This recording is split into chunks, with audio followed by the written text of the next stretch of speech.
안녕하세요. 저는 이제 출산한 지 5일 된 신생아의 엄마이자 한 미용실 원장의 아내입니다. 이런 글을 세상에 알리기까지 많은 고민을 했습니다. 남편은 제법 큰 규모의 매스컴에도 방영된 미용실의 원장이에요. 출산 2일 전 남편과 그의 메인 인턴 직원의 외도 사실을 알게 되었어요. 그의 여직원도 군대 간 남친이 있었는데 남편도 그 사실을 알고 여직원 역시 남편이 유부남의 아이가 있는 걸 너무나도 잘 알고 있습니다. 저랑 밥도 먹고 이야기도 나눴어요. 그런데 둘이 부적절한 관계라는 걸 증명해주는 카톡 내용을 발견했습니다. 심지어 어떤 말까지 있었냐면 자기 보고 싶다 같이 있을까? 나와서 일하지 말고 앉아만 있어. 널 좋아한다 설렌다. 너의 모든 것은 다 내 것이다. 모닝콜 해줘라 등등. 둘이 출근 전 일찍 만나고 둘이 나와 항상 같이 출근하고 바다로 여행을 떠나고 서로 각자 남친 와이프 언급하면서 기만을 하더군요. 원장이란 사람이 직원이랑 적나라한 불륜이 시작된 거죠. 그것도 뱃속에 아이가 있는 아내를 두고 본인이 꾸린 일터에서 그런 말도 안 되는 짓을 하다니요. 본인이 세운 룰 중에 사내연애 금지도 있습니다.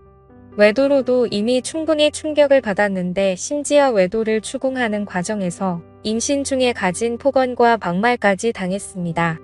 증거 있는 제 폰도 부수려고 했고요. 시댁 역시 제 남편의 만행을 똑똑히 알고 있습니다. 출산을 위해 시댁에서 지냈었거든요. 시부모님도 결국 이 일을 두 눈으로 직접 확인하셨습니다. 하지만 팔은 안으로 굽는다고 제 아들 잘못될까 제 탓을 하시더라고요. 이 사건으로 저는 시댁이랑도 아예 연을 끊어버렸습니다. 아직은 여전히 혼인 관계입니다. 저는 이 결혼 생활이 아니라고 생각하지만 일단 제 아이가 세상에 나오는 게 금박해서 더 우선이었고, 가엾게도 저 사람 같지 않은 남편이 아이 아빠인 건 천지가 개벽해도 변하지 않는 사실이니 천륜을 끊을 순 없어 아기는 보여준다고 했습니다. 병원의 보호자로도 오게 했고요. 제 정신이나 몸은 난장판이었지만 아이 출산이 더 우선이었고, 사실 저도 어느 때보다 남편이 필요한 상태였어요. 남편도 순순히 잘못한 거 다 인정한다며 미안하다고 아이랑 저만 보고 살겠다며 아기 100일 될 동안만이라도 본인이 할 수 있는 건 다 해볼 테니까 그때까지만이라도 봐달라며 고소를 취하해달랍니다. 당장은 아무리 자기가 미워도 우선은 아이만 생각하고 이혼하지 말고 잘 살아보재요. 그리고 저를 구슬리기 시작했습니다. 집 대출 서류 때문에 저한테 받아야 하는 서류가 있으니 그건 먼저 달래요. 저는 고민하다 일단 계약금 날릴까봐 줬어요. 저 역시 아이랑 살 곳은 있어야 하니까요. 마음이 안정될 때까지 저희는 각방을 쓰되 당연히 그 여직원은 직장에서 자를 거고 남편은 그냥 외로워서 가볍게 만난 것뿐이니 상간녀인 그 여직원을 일 퍼진다며 고소하지 말랍니다. 제 앞에서 본인이 죗값 다 받겠다며 공인인증서며 위치 추적 어플이며 카드 내역 써며 제 손에 다 가져다 준다고까지 했어요. SNS 탈퇴까지 한다며 페이스북 비활성화도 했고요. 여태껏 내내 생활비도 안 주다가 그제서야 카드 하나 간신히 받았습니다. 네, 맞아요. 아기 때문에 그 말에 흔들렸어요. 그저 아무것도 생각 안 하고 세상에 태어나자마자 아빠 없는 아이로 만들고 싶지 않아서 꿋꿋하게 참아내고 부부관계를 유지하려고 했던 건 바로 그거 하나였습니다. 그렇게 출산하고 병원에 있다가 퇴원 전날 오전에 아기 면회 한 번 하고 시아버님 데리러 간다 하더니 병원에서 나가는 즉시 위치 추적 어플을 삭제하더군요. 그리고 지금까지 잠수 탔습니다. 저와 저희 가족의 연락만 고의적으로 안 받는 듯 하더라고요. 페이스북도 갑자기 비활성화를 풀고 활동하기 시작하고 저희 친정엄마도 당황스러웠어. 사위가 시아버지 만나러 간다고 했기 때문에 시댁에 방문하였지만 시댁에서는 남일이라고 하셨답니다. 그러다 결국 사위 찾으러 지방 곳곳까지 갔으나 결국 만나지 못하셨습니다. 그래서 친정엄마는 남편 매장에 갔는데 남편이 CCTV 확인 후 기가 막히게도 저희 엄마를 영업방해로 신고했다더라고요. 이제 퇴원할 때가 돼서 아이는 당장 데리고 내일 퇴원해야 하는데 이게 무슨 행동인지 전혀 감이 잡히지가 않았습니다. 혹시 몰라 지갑을 확인하니 준 지 일주일도 안 된 카드를 빼갔더라고요. 그래서 설마 지 자식까지 버릴까 싶어 경찰을 통해 위치 추적까지 했습니다. 그런데 남편이라고 말하기도 싫은 그 천벌받을 놈이 아주 잘했다는 소리만 들었네요. 퇴원 당일 여전히 오지 않았습니다. 저랑 아기는 집도 없어 찾아갈 곳도 없었고 그냥 길바닥에 버려진 신세가 되었네요.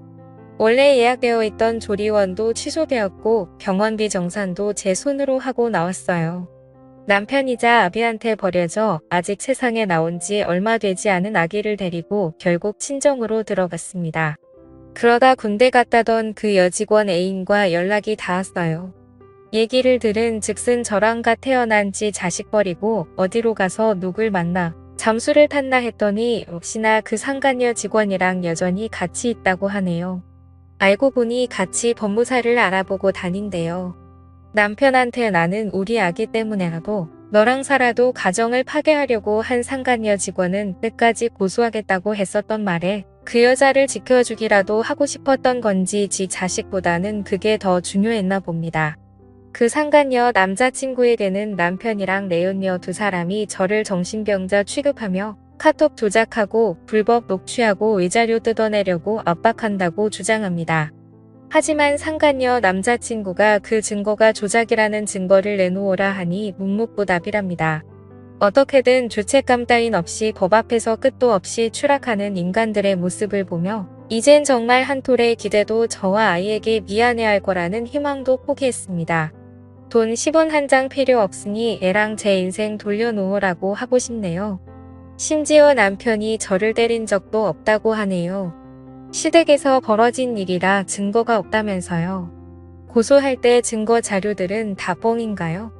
진짜 말도 안 되는 일들을 겪은 건 저인데 제가 꽃뱀이라 쇼한다고 몰아갑니다.